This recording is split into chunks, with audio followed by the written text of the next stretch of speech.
They said it like they were offering me a glass of water. Cold, routine, emotionless. "You're redundant," Olivia Danton murmured, her eyes never leaving the glow of her tablet screen. Just like that.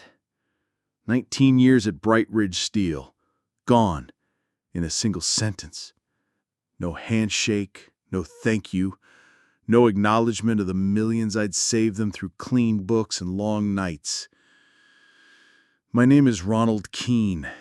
I'm 61 years old, and until this morning I was the senior financial auditor of one of the oldest manufacturing companies in the Midwest.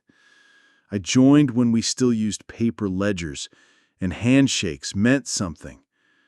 I stayed when others left. I mentored the new blood. I buried myself in the numbers after my wife passed because numbers were clean. They made sense. They never lied. But people? People lie every damn day. Especially the polished ones, like Olivia and her eager right-hand man, Marcus Trent. They called it strategic restructuring. Said they needed fresh eyes for the digital age. But I wasn't blind. I'd seen the cracks forming the moment they arrived. Consulting invoices with no deliverables, vendor names that didn't match inventory, audit trails that vanished overnight. When Marcus slid a cardboard box across the table and asked for my key card, I simply nodded. No tears, no shouting. I stood tall in my gray suit, the one my late wife Linda had given me when I was promoted all those years ago, and tucked my leather-bound portfolio under my arm. The same one that now held a flash drive with 3 years of quiet documentation. I didn't speak, I didn't break, because I knew my silence was the sharpest weapon I had. They wanted me gone before the next quarter's numbers hit the board. They didn't realize I'd already written the first line of the story that would bring their empire down. Bright Ridge Steel wasn't always cold and metallic in more than just the products it forged. When I first joined, it had a heartbeat, one that pulsed through honest work and the rough but proud handshake of Harold Brightridge, the founder. He'd walk the factory floor every morning in his faded flannel shirt, asking welders about their kids, remembering birthdays, anniversaries, even names of grandkids. "Integrity isn't a strategy, Ron," he once told me. "It's who you are when no one's watching." But after Harold passed, his son Darren had other ideas. Ideas that involved venture capital smiles, motivational buzzwords, and selling the family legacy to a private equity firm that cared more about exit multiples than steel quality. The warmth vanished, replaced by glass conference rooms, corporate retreats in Aspen, and consultants from companies no one could verify. They called it modernization. I called it camouflage. First came the optimization plans, executive speak for gutting departments. Entire QA teams replaced with outsourced inspections. Procurement shifted to agile bidding platforms, which was code for backroom deals. The worst was the quarterly review when new CFO Marcus Trent praised a vendor called Crestline Analytics for their transformative digital modeling, even though I couldn't find a single contact, tax ID, or invoice that made any sense. I flagged it, twice. Silence. Then came the smirks. First from Marcus, then from Olivia Danton herself, the new COO who never stepped foot on the factory floor. Her mantra, focus on vision, not noise. I was noise. Still, I kept doing my job. When a vendor deal passed through without a single internal approval, bypassing 3 departments, I dug deeper. The vendor, Stratum Consulting, had billed us $180,000 for system efficiency strategy sessions. But there were no calendar records, no Zoom logs, no deliverables. I checked with IT, there wasn't even a user account tied to them. That's when I started the second ledger. Not for revenge, not even for leverage, just in case. Every morning before anyone else arrived, I'd back up finance logs to a separate drive. Every suspicious invoice, wire transfer, or procurement shift, I logged it, cross-referenced it, notarized copies of changes made after approval. It became my ritual, a quiet rebellion done in the language I understood best: numbers. 2 months in, things accelerated. Stratum's charges increased, and suddenly 3 other vendors popped up: Bendrix Global, Hallmark Insight, and Endeavor Holdings, all billed between $95,000 and $125,000. All had PO numbers that looked off. Same formatting, same internal reviewer code, same approver, Marcus Trent. I brought this to HR first, discreetly, an anonymous concern about irregularities. The next week, my audit privileges were restructured. Then came the internal reshuffling. Colleagues I trusted, Ben from compliance, Neera from vendor review, were reassigned or laid off. When I questioned it, I got a carefully worded memo about workload redistribution. But I saw the writing on the wall. They were burning the trail behind them. That week, I did something I never imagined I would. I called Ellie, my daughter. "Dad, what's wrong?" she asked immediately. "You sound tight." "I'm not sure what I'm looking at," I admitted. "But it's wrong. It's not just creative accounting, it's deliberate." Ellie is an attorney, and a damned good one. She didn't ask for details, not yet. But she told me what to do. Start building the trail for someone outside the company to follow. Think chain of custody, Dad. Preserve everything. Don't confront anyone. So I did.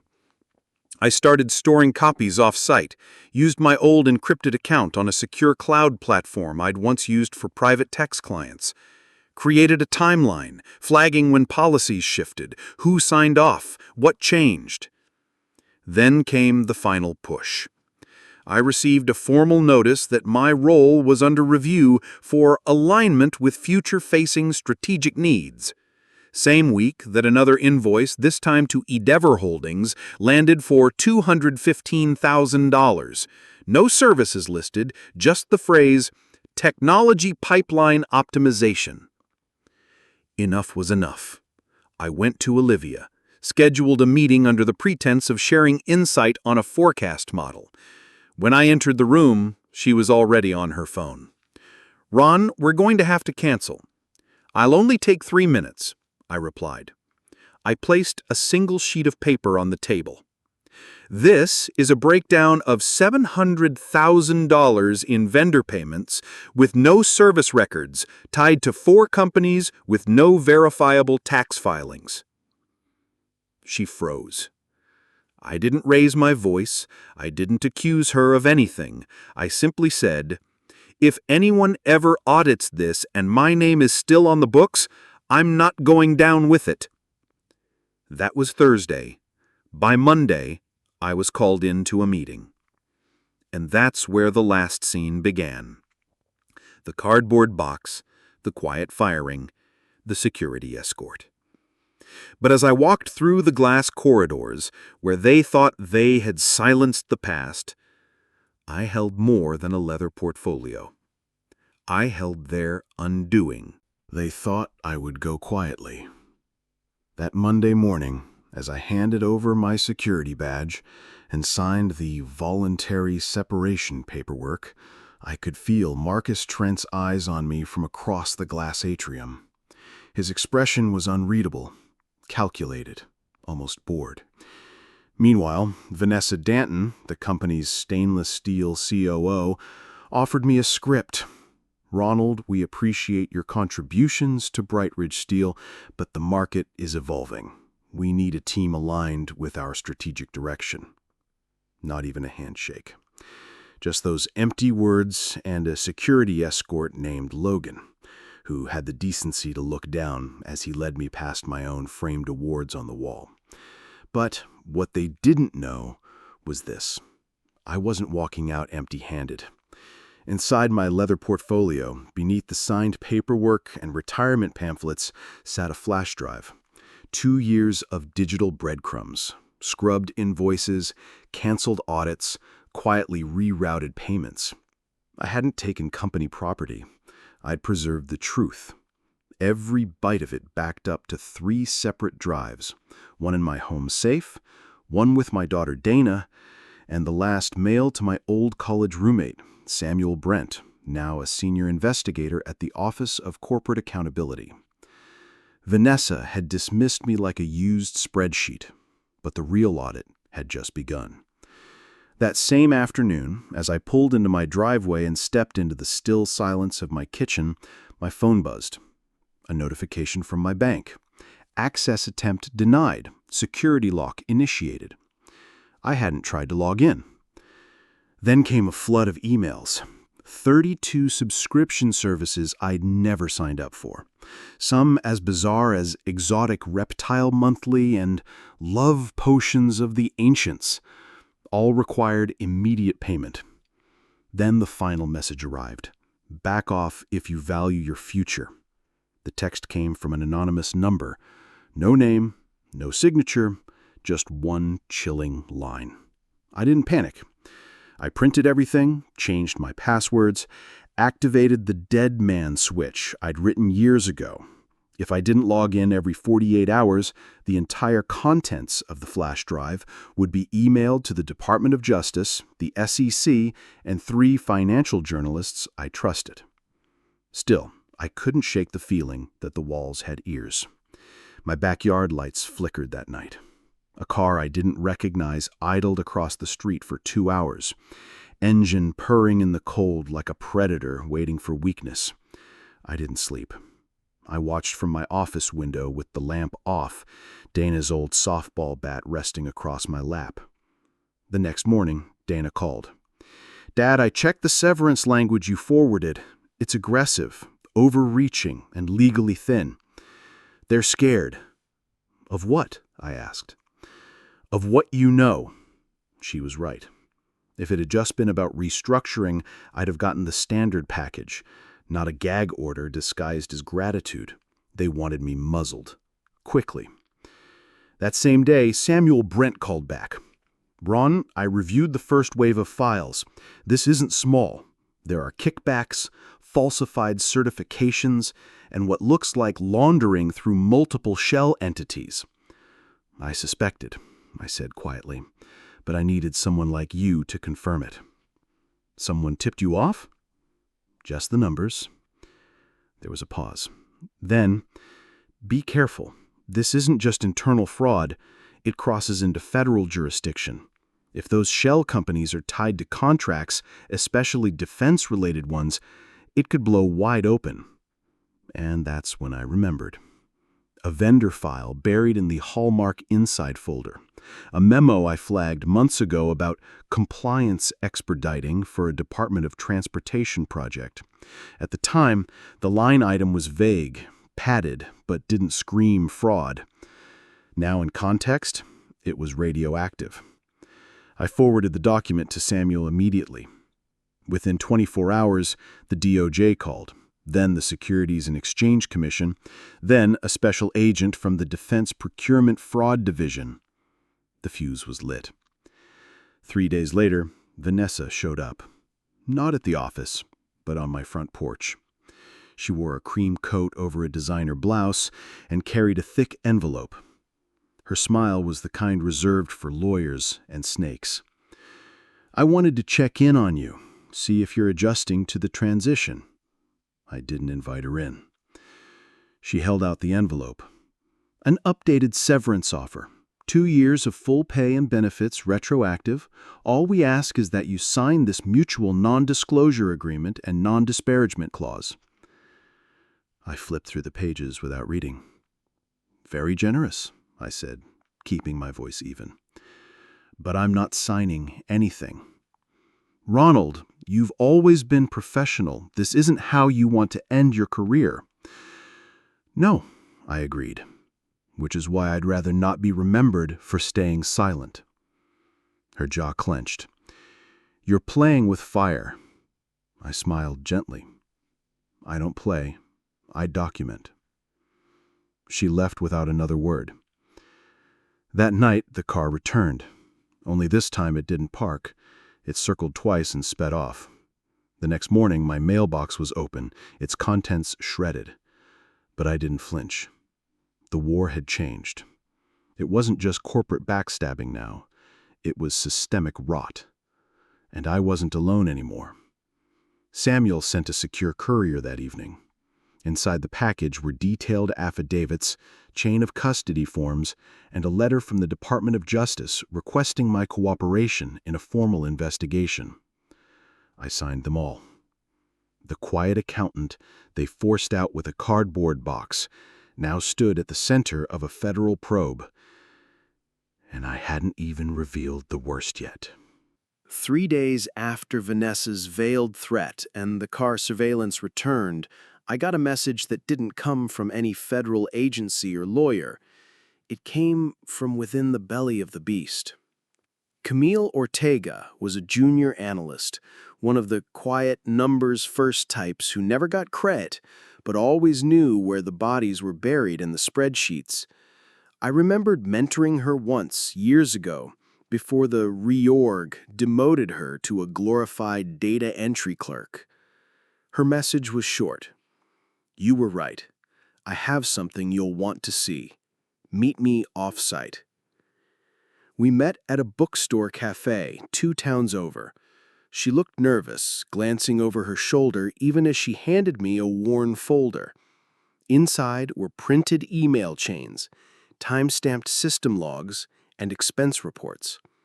One thread stood out, an approval entry for a $680,000 vendor alignment fee, signed off by me. Except the timestamp showed it was approved at 2:11 a.m., 3 days after I'd already been fired. She'd found 7 more like it.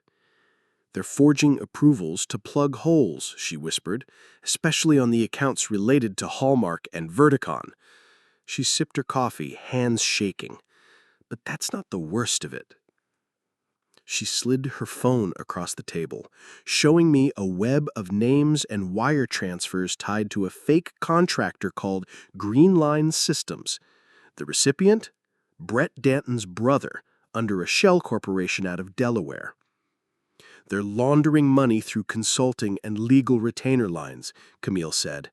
But look, this is what really scared me. She handed me a second file. Internal memos discussing the Bright Ridge Employee Pension Fund, my pension fund. It had been temporarily restructured to optimize liquidity for upcoming strategic M&A events. They're draining the retirement accounts, Ronald. They're using them to boost valuation before a private sale. You, me, everyone. We're funding their exit. I sat back stunned. It was worse than fraud. It was betrayal at a foundational level. That night, I called Samuel. They're not just skimming contracts, I told him. They're emptying the pension accounts. You can prove it? He asked. Camille can. The following morning, another ghost from Bright Ridge surfaced. Jerome Grant, from compliance. I remembered him as meticulous and principled, someone who believed processes meant protection. I heard you were looking into safety certifications, he said quietly on the phone. You're not the only one they tried to bury. We met at a diner, the same one I'd used with Camille. He brought documentation, safety compliance logs, test results, red-flagged equipment specs. Pressure systems on 2 recent defense contracts were never tested, he explained. We failed inspection protocols, then passed them on paper. I've got screenshots. I felt the blood drain from my face. You're saying Brightridge shipped defective systems to military clients? They were supposed to go to a NATO base overseas. We're talking high-risk failure if those units are deployed under heat stress. And no one stopped it? The quality team flagged it, but someone in audit backdated an override. Camille confirmed it. She pulled the original file timestamps from the secure database. Together, we triangulated the pieces. Camille had the financial forensics, Jerome had the safety cover-ups, and I had the shell company network and board-level payments. It was no longer just a pattern. It was a playbook. And it all pointed back to Brett, Vanessa, and a CFO who'd replaced numbers with narrative. And the noose was tightening. Camille told me she'd recently been placed on performance review, a classic tactic used before termination. Jerome's office had been consolidated into a regional hub 4 states away. Their jobs, like mine, were expendable to people who saw ethics as inefficiencies. That evening, as we met in my home office under dim light and digital silence, I made the decision. I would no longer play defense. It was time to take control of the story before someone else buried it. We set up a secure shared drive. I created a red folder of all evidence indexed chronologically. Every shell transaction, forged signature, audit override, and pension transfer had its place. I drafted affidavits, time-stamped our meetings, encrypted backups across 3 services. Then Camille said something that chilled me. There's one more thing. They're planning the final vote. What vote? They're trying to approve the sale of the manufacturing division to Havenbrook Equity. It's already listed as a deal in motion in the internal M&A database. Havenbrook, I leaned forward, they're known for gutting pension liabilities post-acquisition. Exactly. They're fast-tracking it for board approval next week. If they succeeded, it would all be over. The pension would vanish into restructured debt obligations, and the employees would be left with broken promises. The equipment safety fraud would be masked under corporate transition. We had one chance left, to act before the sale. I made the call that night, not to the board, not to the media, but directly to the Office of Federal Contract Compliance and the Department of Defense. Documents are coming, and they'll need warrants. I had one shot at ending this the right way. No courtroom theatrics, no viral whistleblower expose, just clean, unshakable truth. Delivered to the right hands, at the right moment, with the people responsible still sitting in the room, faces smug, signatures ready. So I swallowed my pride and called Vanessa. I used the same voice they expected from a man they thought they'd broken. Soft, compliant, a little shaky. Vanessa, I've been thinking, maybe I was too hasty. If there's still a severance deal, I'm open to talking. She didn't answer right away. I imagined her smiling, tapping her blood-red nails against her keyboard like a victory drum roll. Then came her reply. That's wise, Ronald. I'll have legal draw up a revised agreement. Meet me at Café Luovano tomorrow, 9:30 sharp. Café Luovano was loud, public, and open. Perfect for her to maintain the upper hand, and for me to keep my mouth shut. I declined. Honestly, I'd prefer somewhere quieter, discreet, neutral ground. She hesitated. There's a private business lounge at the Avalon Hotel. We could talk there. A longer pause, then, fine, Avalon, 10 a.m. The next 18 hours moved like a military operation. I contacted Samuel. He activated the legal team at the Department of Justice. Camille, Jerome, and Greg each submitted formal affidavits and backed up their testimony with timestamps and digital logs. The DoD was looped in. This wasn't just a fraud case anymore. It was national security. By sunrise, The Avalon was crawling with federal agents and wire specialists. The Magnolia Room, where Vanessa and I would meet, had been converted into a live surveillance site. Cameras were embedded in floral arrangements, microphones beneath the table lip. 2 agents outside disguised as concierge staff, and 3 more posing as hotel guests in the lobby. At 9:59, I took my seat in the room, leather folder in hand, just as I had when I was fired. Only this time, I wasn't the one walking into an ambush. At 10:03, Vanessa entered. She was dressed like always. Perfect. Hair slick, stilettos sharp enough to gut a man's pride, and that icy air of control. She didn't bother with pleasantries. She pulled a thick envelope from her tote bag and slid it across the table. This is a revised severance agreement. 5-month salary, expedited payout, and a non-disclosure clause. She tapped a manicured finger. Sign here. I didn't move. I glanced at the contract, flipping to the final pages like I was reviewing the boilerplate. Then I folded my hands and looked her straight in the eye. Just to clarify, I began, voice calm, this non-disclosure covers all operational matters during my employment, correct? She nodded, eyes narrowed. So this includes the siphoned pension funds and the Victorian Armory contract discrepancies? Her finger flinched mid-tap. I leaned forward, slowly. Because I've already provided full documentation to the SEC, DOJ, and DOD, including a duplicate of this very agreement, along with financial trails from the Green Line shell companies, forged safety certifications, and the routing logs from Brett's brother's Delaware firm. Her expression froze, then cracked. I don't know what you're insinuating, she began, but the words turned brittle in her throat. Right on cue, the doors to the Magnolia Room burst open. A tide of Navy suits, earpieces, and federal badges swept in. The lead agent announced, Vanessa Rowe, you are under investigation for conspiracy to commit securities fraud, wire fraud, endangerment under military contracting codes, and obstruction of justice. 2 more agents entered behind them. Brett Danton is currently being detained at Bright Ridge headquarters. Search warrants are being executed across 4 corporate properties and 3 residential holdings. She stood up abruptly, chair scraping against marble. You can't do this here. This is illegal. This is entrapment. An agent gently but firmly took her by the elbow. No, ma'am. What you've been doing for 3 years is illegal.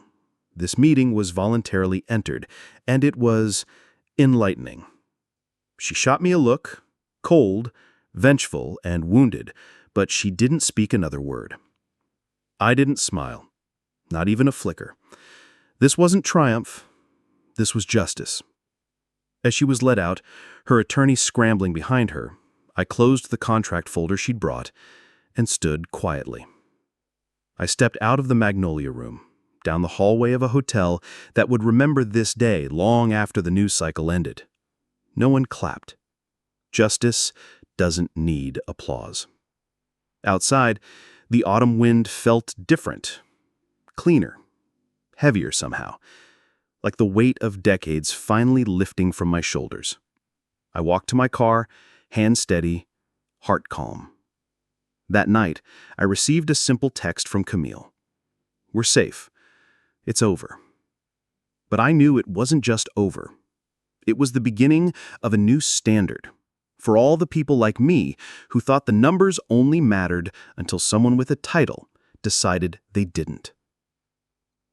6 months after the arrests, the city's steel heartbeat had found new rhythm. Halverson Cortec was no more. In its place stood Truecore Steelworks, a name chosen by the very workers who had once been treated like line items on a budget sheet. Through state-backed support and collective resolve, the employees had bought out the manufacturing arm. And when they asked me to help rebuild the company's financial systems with transparency, audit trails, and integrity baked into the foundation, I agreed. But only as a consultant. I had no interest in sitting in another boardroom again. That spring, Dana and I stood in the morning sun at the newly restored factory gate. The rust had been scrubbed off the letters. The faded signage replaced. The air didn't smell like fear anymore. It smelled like industry. Workers walked in with shoulders squared and eyes forward, no longer uncertain about paychecks, pensions, or shadows lurking in spreadsheets. It wasn't about heroism. It never had been. It was about truth. People think numbers are cold, sterile, but numbers are memory. They are promises kept and lies exposed.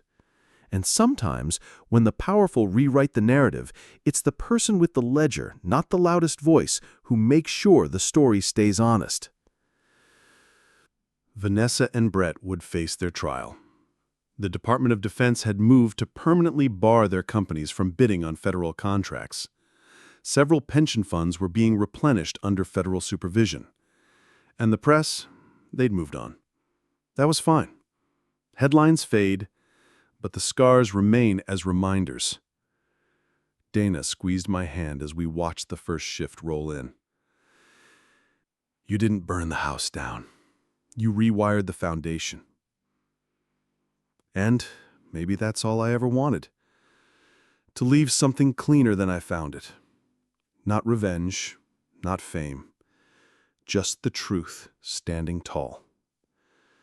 Because in a world that celebrates shortcuts and spin, sometimes the quiet man with the ledger is the only thing standing between a lie and the people that lie could destroy. If this story moved you, tell us how. Leave a comment below, share your thoughts, and let others know they're not alone in choosing integrity over compromise. Subscribe for more powerful real-life justice stories that remind us the truth is never obsolete.